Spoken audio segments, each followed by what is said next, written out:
गुरु तुम हो ज्ञानी ज्ञान के दाता, मुनि गुरुवर को करके प्रणाम गाऊं मैं सुबह शाम। तुलक सागर एक नाम प्रसारण पुण्यार्जक परिवार जिन शरणम तीर्थ धाम के परम संरक्षक संघपति श्री प्रदीप मामा, प्रतिभा मामी, भोपाल। मेरी एक बात मान लेना, जब भी बोलना तो मीठा बोलना, और इंसान की तरह यदि बोलना ना आए तो जानवर की तरह चुप रहना सीख लो। ध्यान रखना, बोलो तो इंसान की तरह, वरना जानवर की तरह चुप रहो, उसमें तुम्हारी भलाई है। मत बोलो। लेकिन आदमी इतना बोलता है, इतना बोलता है, इतना बोलता है कि दिन तो छोड़ो, आदमी तो रात में भी बोलता है, और रात तो छोड़ो, वो एक हमारे कमरे में सोता है, रात में ही बड़बड़ाता है, नींद में ही। अरे इनका सोने में तो शांत रहे मेरे भाई, जागेगा तब बोलेगा, दिन बोलेगा, रात बोलेगा, गहरी नींद में भी बड़बड़ बड़बड़ बड़बड़ बड़ चलता रहता है। एक बात बताओ ऋषभदेव वालों, तुम बोलना कितने वर्ष के बाद सीखते हो? जन्म के कितने वर्ष बाद बोलना सीखते हो? अरे माताएं बोलो ना, तुमने बच्चे नहीं पाले हैं क्या? कितने साल बाद सीखते हो? 1 साल, 1-1.5 साल में बच्चा बोलने? मुझे एक्सपीरियंस नहीं है और मुझे याद भी नहीं कि मैं कब बोलना सीखा हूं। ध्यान रखिए, 1-1.5 साल में बच्चा बोलना सीखता है। मान्यवर एक बात याद रखना, 1-1.5 साल में तुम बोलना तो सीख जाते हो, पूरी जिंदगी गुजर जाती है, क्या बोलना है ये कोई नहीं सीख पाता है। ध्यान रखिए, क्या बोलना है और कैसे बोलना है। अकेले बोलने को बोलना नहीं कहा जाता है। अरे जो बेहोशी में बोला जाता है वो बड़बड़ाना होता है, और जो होश में बोला जाता है वो ही हकीकत में बोलना हुआ करता। होश पूर्वक बोलो, बेहोशी में मत बोलो। जब भी बोलते हो लठमार बोलते हो, ऐसा बोलो कि तुम्हारी वाणी से फूल झरना चाहिए। जो आदमी ईंट का जवाब पत्थर से देता है वो जिंदगी में कभी सफलता को प्राप्त नहीं हुआ करता है। जो आदमी गाली का जवाब गाली से देता है वो जीवन की ऊंचाइयों को कभी प्राप्त नहीं कर पाता है। जो थप्पड़ का जवाब मुक्के से दिया करता है वो ऊंचाइयों को प्राप्त नहीं होता है। और मैं कहता हूँ जीवन में उन्हीं लोगों को याद किया जाता है जो पत्थर का जवाब फूल से दिया करते हैं, जो गाली का जवाब गीत से दिया करते हैं, और जो थप्पड़ का जवाब हाथ जोड़ कर दिया करते हैं, वो ही लोगों के दिलों में राज किया करते हैं। माननीय निवेदन है,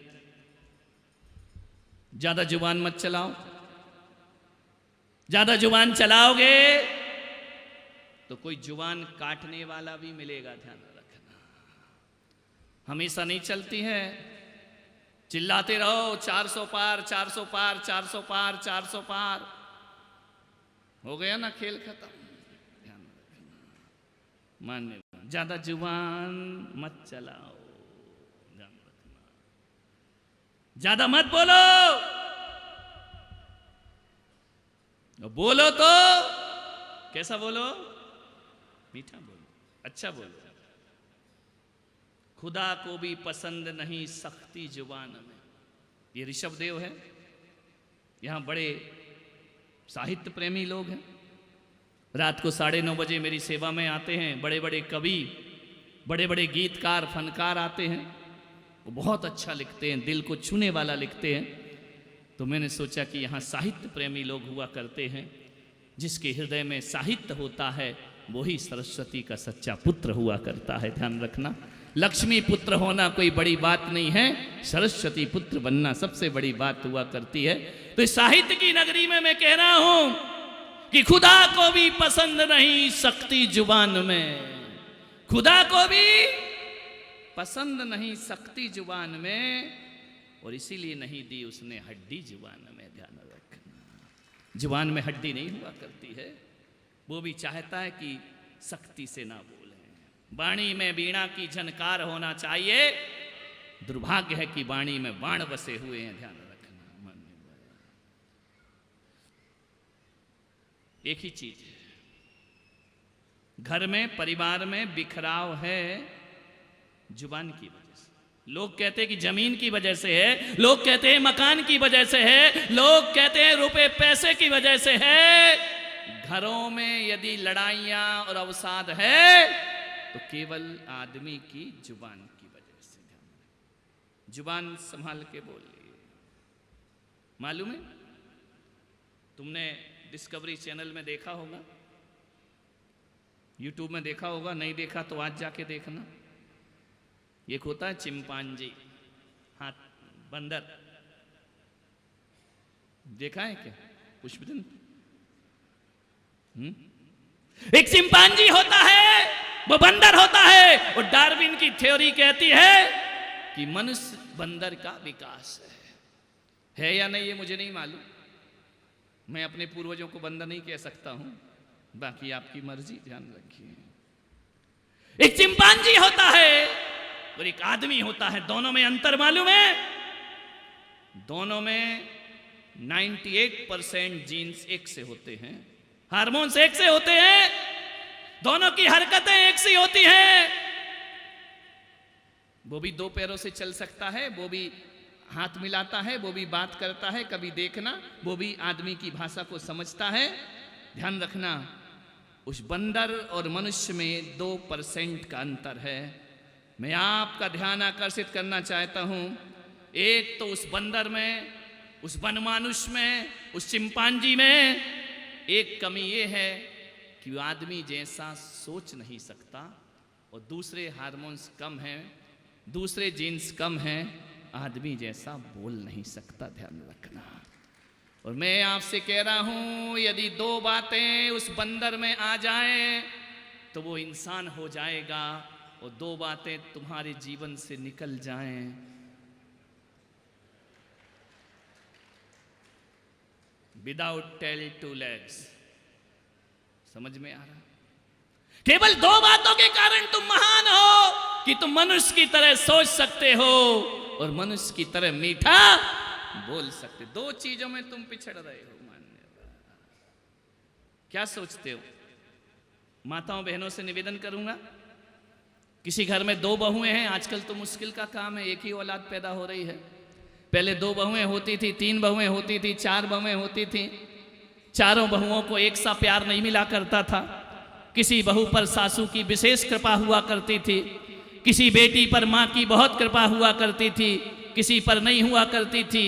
बहुत सी महिलाएं सिर हिला रही, लगता 2 हैं उनके घर में। बात दिल तक पहुंच रही है। एक को ज्यादा चाहती सास, दूसरे को कम चाहती है। बल्लू ने लफड़े ही नहीं किया, एक ही रहने दो, 1 और 2 का लफड़े ही खत्म हो गया है। लेकिन बात तो मेरी महत्वपूर्ण है, ध्यान देने योग्य है। यदि बहू को सास ज्यादा प्यार कर रही है तो इसलिए प्यार ज्यादा नहीं करती है कि वो अमीर घर से आई है या बहुत दहेज लेकर के आई है।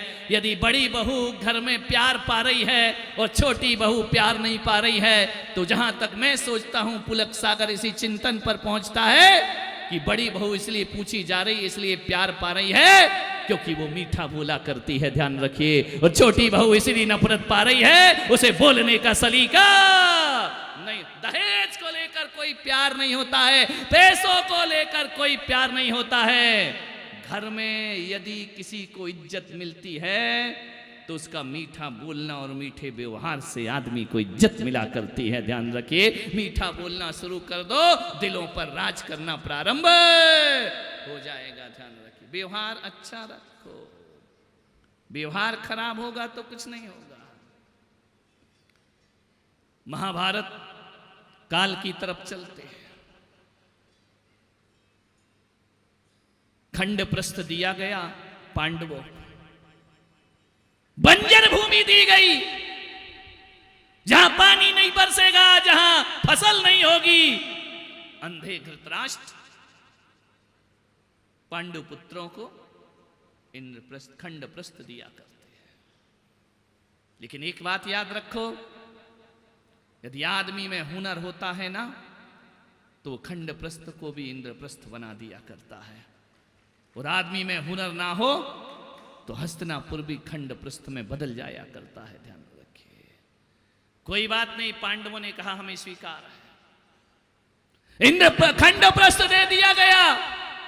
अपने परिश्रम से, अपने शौर्य से, अपनी बुद्धिमत्ता से पांडवों ने बहुत सुंदर महल खड़ा कर दिया। इतना सुंदर महल, इतना सुंदर महल, पूरी दुनिया उस महल को देखने जा रही। दुर्बुद्धि दुर्योधन ने सोचा, सब तारीफ कर रहे हैं उस महल की, सब तारीफ कर रहे हैं, चलो मैं भी चलकर देखता हूं कि खंड प्रस्थ को इंद्रप्रस्थ कैसे उन्होंने बना दिया। देवताओं ने आकर के उस नगरी की रचना कर दी।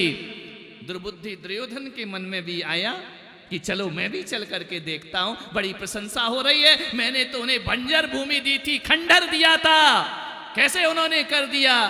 जाकर के पहुंचे, बड़ा नजारा अद्भुत था इंद्रप्रस्थ का। जो खंडप्रस्थ था इंद्रप्रस्थ में बदल गया।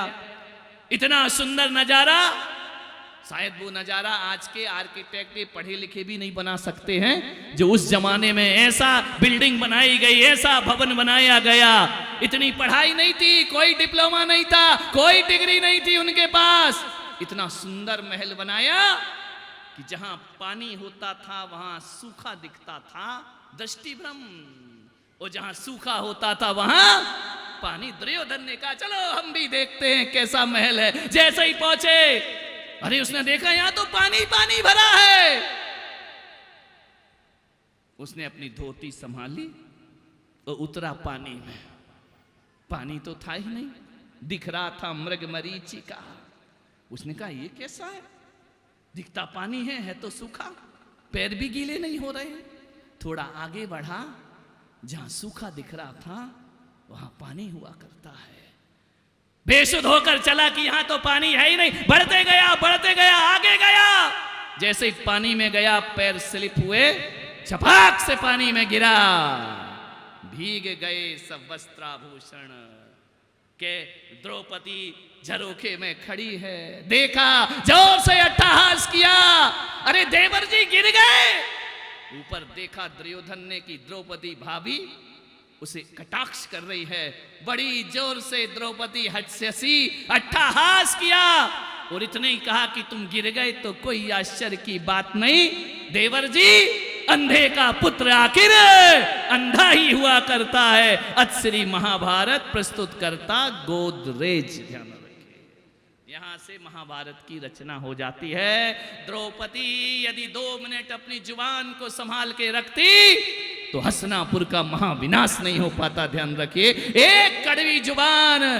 दुर्योधन ने कहा कि द्रौपदी पांचाली, एक बात ध्यान रख, जिस अंधे को अंधे का पुत्र कह रही है, भरी सभा में तेरी लाज ना लूटी तो मेरा नाम दुर्योधन नहीं होना चाहिए। ध्यान रखिए, एक वाणी संभाल करके बोल लेती तो कितने बड़े अनिष्ट से बच जाती। ध्यान रखिए, इसलिए मेरा आपसे निवेदन है, मीठा बोलो। तीर के समान चुभते हैं तीखे वचन। मान्यवर, एक बात याद रखना, एक व्यस्ततम चौराहे पर आपकी दुकान है और आपके बाजू में भी दुकान है। दोनों का एक सा माल है, एक सा रेट है, एक सी क्वालिटी है। एक की दुकान ज्यादा चलती है और एक की कम चलती है। वजह क्या है? किस्मत पे ठीकरा मत फोड़ना। ध्यान रखना कि उसके भाग्य में है, मेरे भाग्य में नहीं है। भाग्य की बातें तो अकर्मण्य लोगों के भाग्य में हुआ करती हैं। यदि एक की दुकान ज़्यादा चल रही है और एक की नहीं चल रही है, एक की दुकान इतनी चल रही है कि उसे भोजन करने की फुर्सत नहीं है, और एक की दुकान ऐसी है जिसके पास कोई बोहनी बट्टा करने वाला भी नहीं है। सुबह से शाम तक खोलता है, खाली लौटता है, और एक लौटता है तो पैसों से भरा हुआ बैग लौट कर लेकर के लौटता है। मान्यवर, मैं कहता हूँ कि जिसकी दुकान चल रही है उसके भाग्य का तो मैं कुछ कह नहीं सकता, लेकिन उसका बोलना और व्यवहार बहुत अच्छा होगा, इसलिए ग्राहक उसकी दुकान पे बार बार जाता है। और जिसकी जुबान अच्छी नहीं है, जिसका व्यवहार अच्छा नहीं है, माल कितना भी अच्छा हो, मैं पुलक सागर तुम व्यापारियों को सिखा रहा हूं, माल हल्का हो वो जुबान भारी हो तो दुकान चला करती है, ध्यान रखिए। और माल भारी और जुबान हल्की है तो कोई तुम्हारी दुकान में लेकर आने वाला नहीं है। माल वजनदार नहीं, जुबान। कल रात को बल्लू कह रहा था ना, मेरे को कविता वीता नहीं, अपना प्रेजेंटेशन बहुत अच्छा है, ध्यान रखिए। उसकी चलती है, ध्यान रखना। मान्यवर, प्रस्तुति अच्छी होना चाहिए। आपसे निवेदन करूंगा, लोकप्रियता हासिल करो। हर व्यक्ति लोकप्रिय होना चाहता है। माता जी बैठ जाओ, देवी जहां जगह मिले वहां बैठ जाओ। लेट आने के बाद आगे बैठने की कोशिश मत करो, क्योंकि जिनने आगे बैठने की कोशिश करी वो मैडम अब साइड में हो गई हैं। भजनलाल जी मुख्यमंत्री बन गए हैं, इसलिए आपसे निवेदन है कि कोशिश मत करो, जहां जगह वहीं बैठ जाओ आराम से। क्या बात है मान्यवर, एक बात बताना, जीवन में स्मार्टनेस का ज्यादा महत्व होता है या जुबान का ज्यादा महत्व होता है? आपसे निवेदन है, सुंदरता का ज्यादा महत्व है या व्यवहार का ज्यादा महत्व है? बोलिए। व्यवहार का 20% स्मार्टनेस, 80% जुबान। ध्यान रखना, कोई कितनी भी सुंदर बहू हो, कितनी भी खूबसूरत हो, कश्मीर की कली भी लेकर आ जाओ, बहुत सुंदर दिखती हो, लेकिन बोलती बहुत बुरा हो, तो बोलो वो बहू चलेगी या नहीं चलेगी? बोलिए, कितने दिन चलेगी? ये गोरी चमड़ी कितने दिन अच्छी लगती है? 1 साल, 2 साल। ध्यान रखना, ये गोरा रंग किसी काम का नहीं हुआ करता है। मान्यवर, गोरा तो चूना भी होता है, 1 चम्मच मुंह में डालकर देखो क्या होता है। प्रसारण पुण्यार्जक परिवार जिन शरणम तीर्थ धाम के परम संरक्षक संघपति श्री प्रदीप मामा, प्रतिभा मामी, भोपाल। गुरु तुम हो ज्ञानी, ज्ञान के दाता, मुनि गुरुवर को करके